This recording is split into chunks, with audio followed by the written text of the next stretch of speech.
नमस्कार विद्यार्थी मित्रांनो, मी ऑफिसर एज्युकेशन चॅनलमध्ये तुम्हा सर्वांचं स्वागत आहे. आज आपण 9 मार्चच्या इम्पॉर्टंट अशा चालू घडामोडी पाहणार आहोत. तर लेक्चरला सुरुवात करण्याआधी ज्यांनी कोणी चॅनलला सबस्क्राईब केलेलं नाही त्यांनी खाली सबस्क्राईब नावाचं बटन आहे, त्या बटनवरती क्लिक करा. त्यानंतर तुम्हाला एक बेल आयकॉन येईल, त्या बेल आयकॉनवरती सुद्धा क्लिक करा, जेणेकरून नवीन व्हिडिओ अपलोड केले की तुम्हाला त्याचं नोटिफिकेशन येईल. लेक्चरच्या एंडला आपण क्वेश्चन ऑफ द डे घेतो, त्याचा आन्सर तुम्हाला कमेंट बॉक्समध्ये मेन्शन करायचा आहे. तोच क्वेश्चन आपण नेक्स्ट डेला ॲज अ रिव्हिजनमधून पहिल्यांदा घेतो आणि लेक्चरची सुरुवात करतो.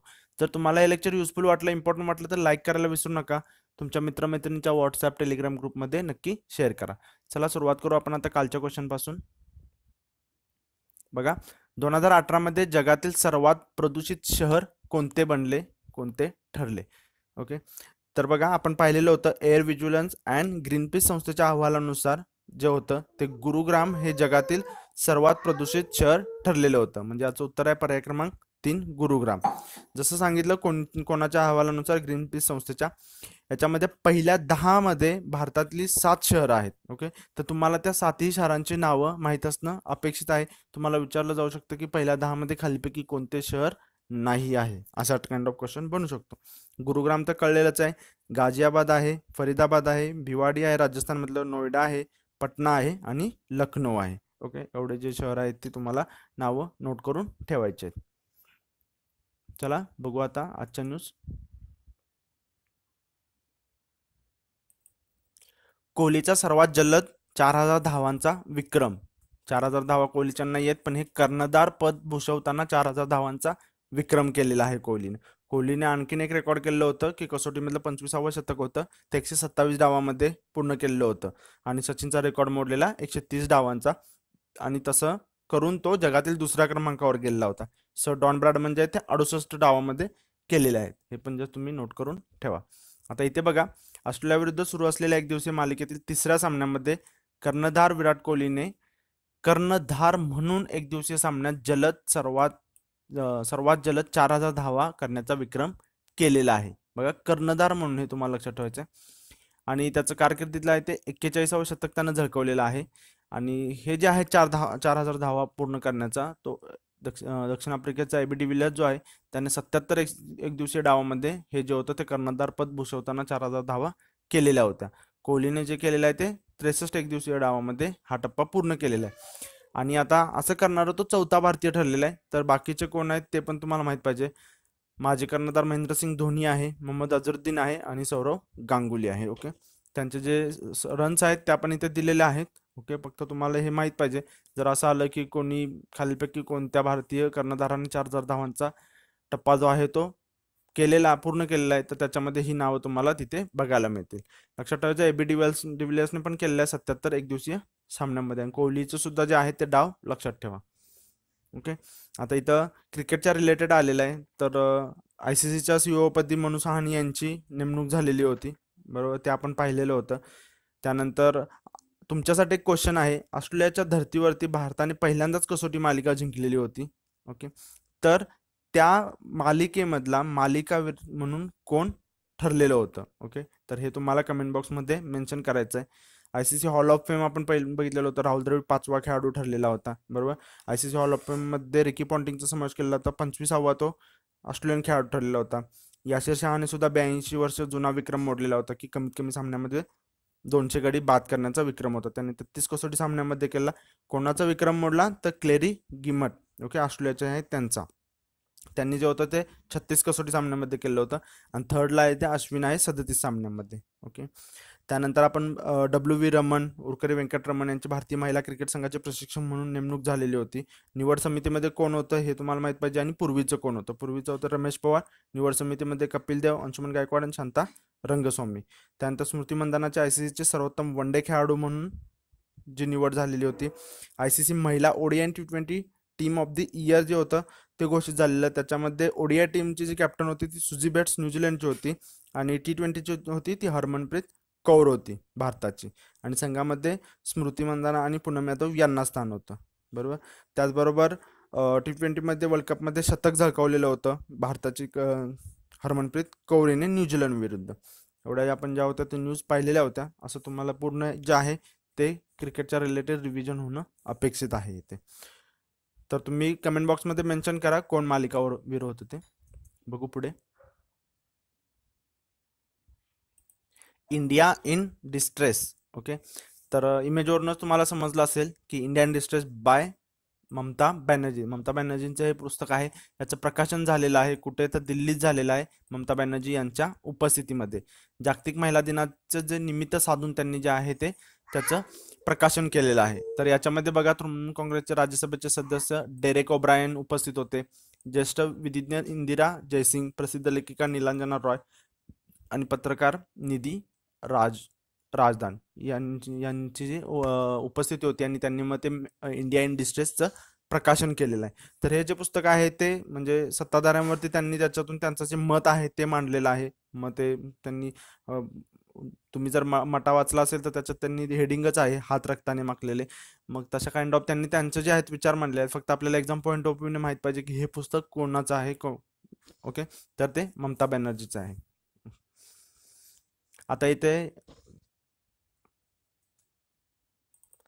पश्चिम बंगालचा आलेला आहे. तर तुम्ही पश्चिम बंगालच्या रिलेटेड तुम्हाला ज्या ज्या न्यूज आठवत आहेत आतापर्यंत आपण घेतलेल्या, त्या तुम्ही कमेंट बॉक्समध्ये जस्ट नोट करा. ओके, रसगुल्ला दिन आहे बरोबर, 14 नोव्हेंबर. अशा काइंड ऑफ ज्या न्यूज आहेत त्या तुम्ही जस्ट मेन्शन करा कमेंट बॉक्समध्ये. बघू पुढे. राहीबाई राहीबाई पोपरे. आता महिला दिनानिमित्तच दिल्लीत राष्ट्रपती भवनामध्ये त्यांचा गौरव झालेला आहे आणि त्यांना नारी शक्ती सन्मान मिळालेला आहे. ओके, तर राहीबाई पोपरे आहेत, आपण त्यांच्याशी पुढे आणखीन बघू डिटेलमध्ये. तर त्यांचं जे आजवरचं त्यांचं काम आहे त्याची त्यांना जी पोचपावती मिळाली असं समजलं आता आहे. तर बघा, अहमदनगर जिल्ह्यातील कोंभाळणे गावच्या बीज माता म्हणून ओळखल्या जाणाऱ्या, तर त्यांना बीज माता म्हणून ओळखलं जातं, सीड मदर म्हणून ओळखलं जातं.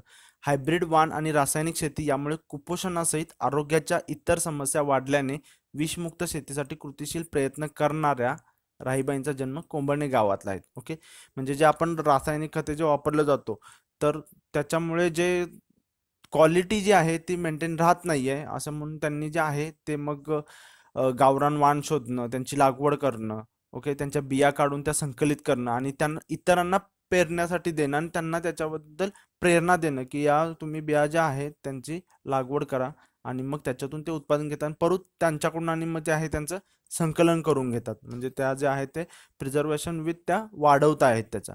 आणि मग त्यांच्या ज्या बीज बँक त्यांनी तयार केलेल्या आहे, तर त्या बीज बँकेचा विस्तार होत चाललेला आहे. आतापर्यंत त्यांनी जे आहे ते 54 पिकांच्या 116 वाणांच्या गावरान बियांचे जतन केलेलं आहे. बघा, हे पण तुम्ही नोट करून ठेवा. त्यांनी बघा की म्हणजे गावरान जे आहे ते बी जे आहे ती गोळा करणे, त्याची लागवड करणे, परत त्यांचं उत्पादन घेणे, लोकांना सुद्धा त्याच्यातून प्रेरणा देणं आणि त्यांना सुद्धा ते करण्यासाठी सांगणं आणि त्यांच्याकडून परत त्यांचं संकलन करून घेणं, असं त्यांचं काम चालू आहे. तर पुढे आपण बघू त्यांचं ते का ह्या ज्या आहेत त्या राहीबाई पोपरे आहेत. नाशिक आणि नगर जिल्ह्यातील सुमारे 400 एकर जमिनीवर त्यांच्या प्रेरणेतून आहे ते गावरान वाणांची शेती केली जातं. मग बघा, वांगी आहे, भेंडी, पेरू, आंबा, पालक, मेथी, वाटाणा असे जे पिकं आहेत त्यांच्या म्हणजे जे गावरान जाती आहेत त्यांचे बियाणं आहेत त्यांचे ते जपत आहेत. पुढे बघा, she is among 3 Indians on the BBC list of 100 women 2018. हे तुम्हाला जे आहे ते वाक्य लक्षात ठेवायचं आहे. जर मल्टीलायनर आलं त्यांच्याविषयी तर तुम्हाला हे विचारलं जाऊ शकतं. आणि scientist Raghunath Mashelkar gave her the epithet seed mother. मग त्यांना जे सीड मदर म्हटलेलं आहे तर ते कोणी म्हटलेलं आहे, तर रघुनाथ मशेलकर यांनी म्हटलेलं आहे. ओके, आणखीन बघू आपण पुढे नारी शक्तीविषयी. तर बघा, महाराष्ट्रातल्या 6 महिलांना नारी शक्ती पुरस्काराने सन्मानित करण्यात आलेला आहे. देशाच्या बाबतीत तुम्ही म्हणाल तर 44 एकूण महिलांना हा पुरस्कार देण्यात आलेला आहे. केंद्रीय महिला व बालकल्याण मंत्रालयाच्या वतीने दरवर्षी जागतिक महिला दिनाच्या औचित्य साधून विविध क्षेत्रात उल्लेखनीय कार्य करणाऱ्या महिलांना हा पुरस्काराने गौरविण्यात येते. हा टोटल आकडा आहे तो लक्षात ठेवायचा आहे. आणि महाराष्ट्रातल्या किती आहेत त्या, महाराष्ट्रातील नावं माहीत असणं तुम्हाला गरजेचं आहे, कारण असं विचारलं जाऊ शकतं की कोणाला मिळाला नाही किंवा मिळाला. महाराष्ट्रातील सीमा राव आहेत, स्मृती आहे, कल्पना, सीमा मेहता. अहमदनगर जिल्ह्यातील आहेत त्या राहीबाई पोपरे आणि सातारा जिल्ह्यातल्या चेतना गाला सिन्हा यांचा तो सन्मान केला गेलेला आहे. बघा, त्यांच्याविषयी जस्ट दिलेलं आहे पेपरमध्ये, तेच आपण बघू. मुंबईच्या सीमा राव या देशातील एकमेव महिला कमांडो प्रशिक्षक आहेत. ओके, वन लाईनर तुम्हाला माहित पाहिजे कोणी कशासाठी त्या फेमस आहेत त्या. त्यांनी आतापर्यंत 15,000 पेक्षा अधिक सैनिक प्रशिक्षित केलेले आहेत, कोच आहेत त्या. शिवाय त्यांनी स्वतःची शूटिंगची तंत्र विकसित केलेले आहेत आणि हे जे तंत्र आहे ते भारतीय सेनेने सुद्धा स्वीकारलेलं आहे. त्यांच्या या कार्याची दखल घेत त्यांना जे आहे तो नारी शक्तीने पुरस्काराने सन्मानित करण्यात आलेलं आहे. बघू पुढे आणखीन कोणाला कशाबद्दल सन्मानित करण्यात आलेलं आहे ते. मुंबईच्या सुप्रसिद्ध कथक नृत्यांगना सीमा मेहता यांना कथक नृत्य क्षेत्रातील त्यांच्या भरीव कामगिरीसाठी सन्मानित करण्यात आलेलं आहे. त्यानंतर कल्पना सरोज पद्मश्री पुरस्कार प्राप्त आहेत त्या उद्योजिका. त्यांनी उद्योग क्षेत्रात स्वतःच्या कर्तृत्वाने जो ठसा उमटवलेला आहे त्यांच्या या उत्कृष्ट कामगिरीसाठी त्यांना गौरविण्यात आलेलं आहे. मुंबईच्या स्मृती मोरारका तंतुवी या संस्थेच्या माध्यमातून पारंपरिक हातमाग क्षेत्रातील कारागिरांना रोजगार उपलब्ध करून देण्यासाठी हातमाग व्यवसाय सुरू केला आणि त्यांच्या या कार्याची दखल घेतलेली आहे आणि त्यांना या पुरस्काराने सन्मानित करण्यात. सातारा जिल्ह्यातील मानदेशी महिला सहकारी बँकेच्या संस्थापिका चेतना गालास, तुम्हाला जोडायला हवा अशा काइंड ऑफ सुद्धा येऊ शकतं की कोण कशासाठी आहे. ओके, मग त्यांचं जे ऑक्युपेशन आहे ते तुम्हाला जोड्या लावायला विचारलं जाऊ शकतं. त्यामुळे हे जे तुम्ही येलो मध्ये दिसतंय ते तुम्ही नोट करून घेणं अपेक्षित आहे. तर बघा, त्यांना ग्रामीण क्षेत्रातील महिलांना आर्थिकदृष्ट्या सक्षम करण्यासाठी दिलेल्या योगदानाबद्दल नारी शक्ती पुरस्काराने सन्मानित करण्यात आलेलं आहे. एवढे जे पॉईंट्स आहेत ते तुम्ही याच्याविषयी नोट करून ठेवा. बघू पुढे.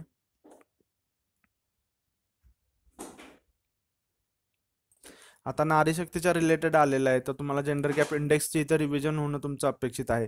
आपण जेंडर पेचं पण पाहिलेलं होतं, पे गॅप जो आहे तो. त्यानंतर कामाच्या ठिकाणी होणारा लैंगिक छळ आहे तो रोखण्यासाठी सदस्यीय समिती नेमलेली होती राजनाथ सिंग यांच्या जागी. तर त्या समितीमध्ये कोण कोण होतं हे ज्या अशा गोष्टी आहेत ते तुम्ही लगेच तुम्हाला पॉपअप आला पाहिजे डोक्यामध्ये की हां हे गोष्टी आहेत त्या महिलेच्या रिलेटेड आहेत. ओके, गीता गोपीनाथ आहेत IMFच्या अर्थतज्ञपदी रुजू झालेल्या. तर अशा काइंड ऑफ ज्या आहेत ते तुम्हाला लगेच आठवलं पाहिजेत आणि त्यांची रिव्हिजन झाली पाहिजे. तुमचं तुम्ही आठवलं पाहिजे आणि नसेल काही एखादा पॉईंट असतो ते आठवला नाही तर ते तुम्ही लगेच मग तिथे करेक्ट तो केला पाहिजे आणि असं कराल तर मग तुमचे सर्व पॉईंट्स आहेत ते ऑटोमॅटिक लक्षात राहतील. पुढे बघा, मुंबईतील 500 चौरस फुटांची घरे मालमत्ता करमुक्त. ओके, मुंबईकरांसाठी ही गुड न्यूज आहे. मुंबई महानगरपालिकेच्या निवडणुकीवेळी मुंबईतील 500 चौरस फुटापर्यंत घरांना मालमत्ता करातून सूट देण्याचे आश्वासन शिवसेनेकडून देण्यात आलेले आहे.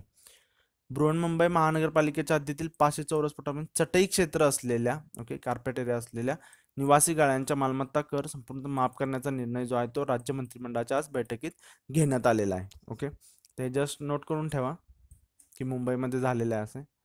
बघू पुढे. Mizoram governor resigns. Kumanam Rajashekaram has resigned as a Mizoram government less than 10 months after being appointed to the post. Okay, 10 महिन्यांच्या पूर्वीच त्यांची जी नेमणूक होती ती झालेली होती आणि राजशेखरन यांनी जे आहे ते मिझोरम गव्हर्नर पदाचा राजीनामा दिलेला आहे. President Ramnath Kovind has accepted the resignation of Rajasekharan as a Mizoram governor. Ramnath Kovind यांनी जे आहे ते त्यांचा राजीनामा ॲक्सेप्ट केलेला आहे.